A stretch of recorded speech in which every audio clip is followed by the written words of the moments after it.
Hello, beautiful moms, and welcome to Mother's Corner, your trusted space for real, honest, and empowering motherhood content. Today, we are talking about the exciting and sometimes overwhelming milestone in your baby's development, the introduction of solid foods. Starting solid is an important step in your baby's growth, and many parents wonder when, how, and what to introduce.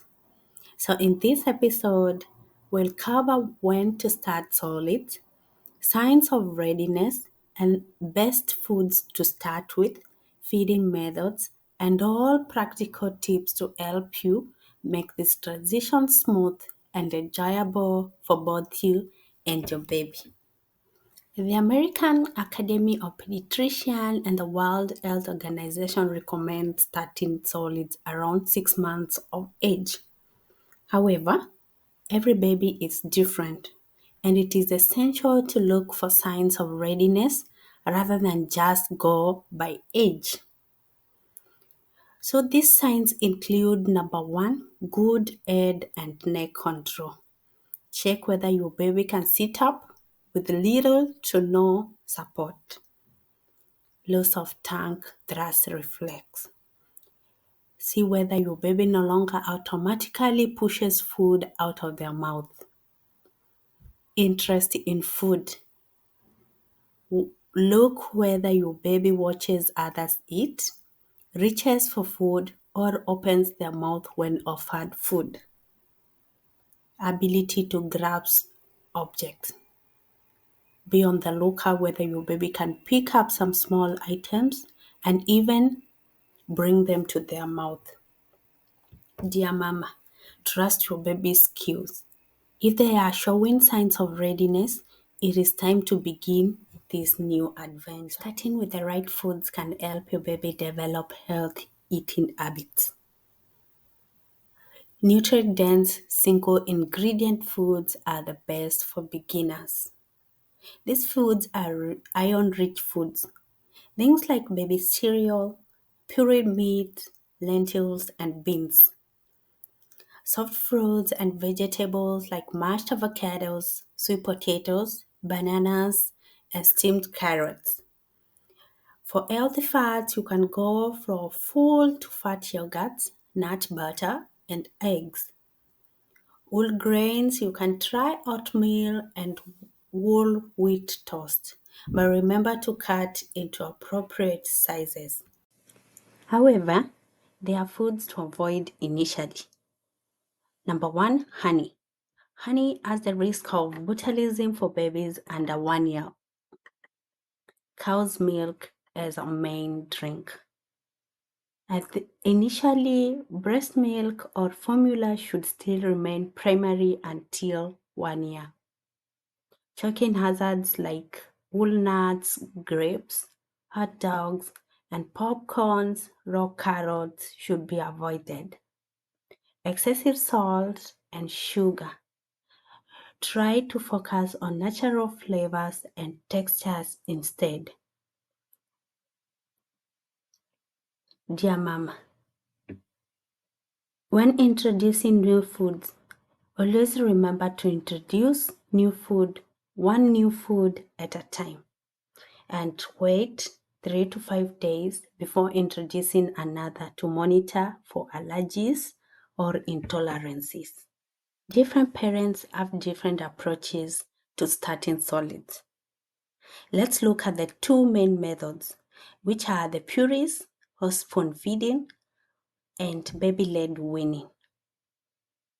Some families combine both for flexibility. So, purees or traditional spoon feeding.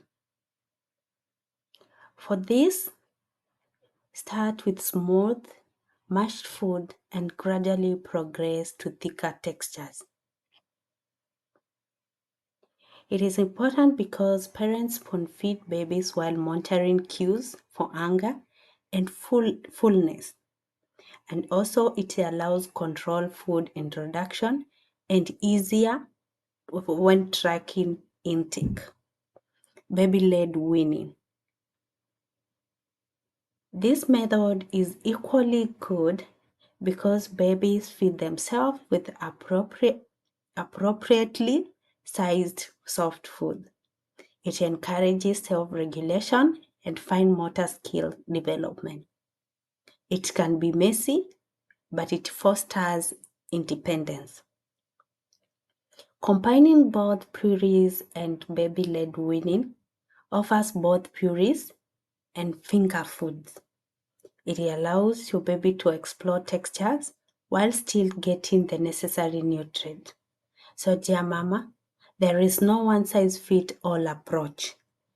Choose the feeding style that works best for your baby and for your family. Starting solids can be both exciting and messy, but don't worry.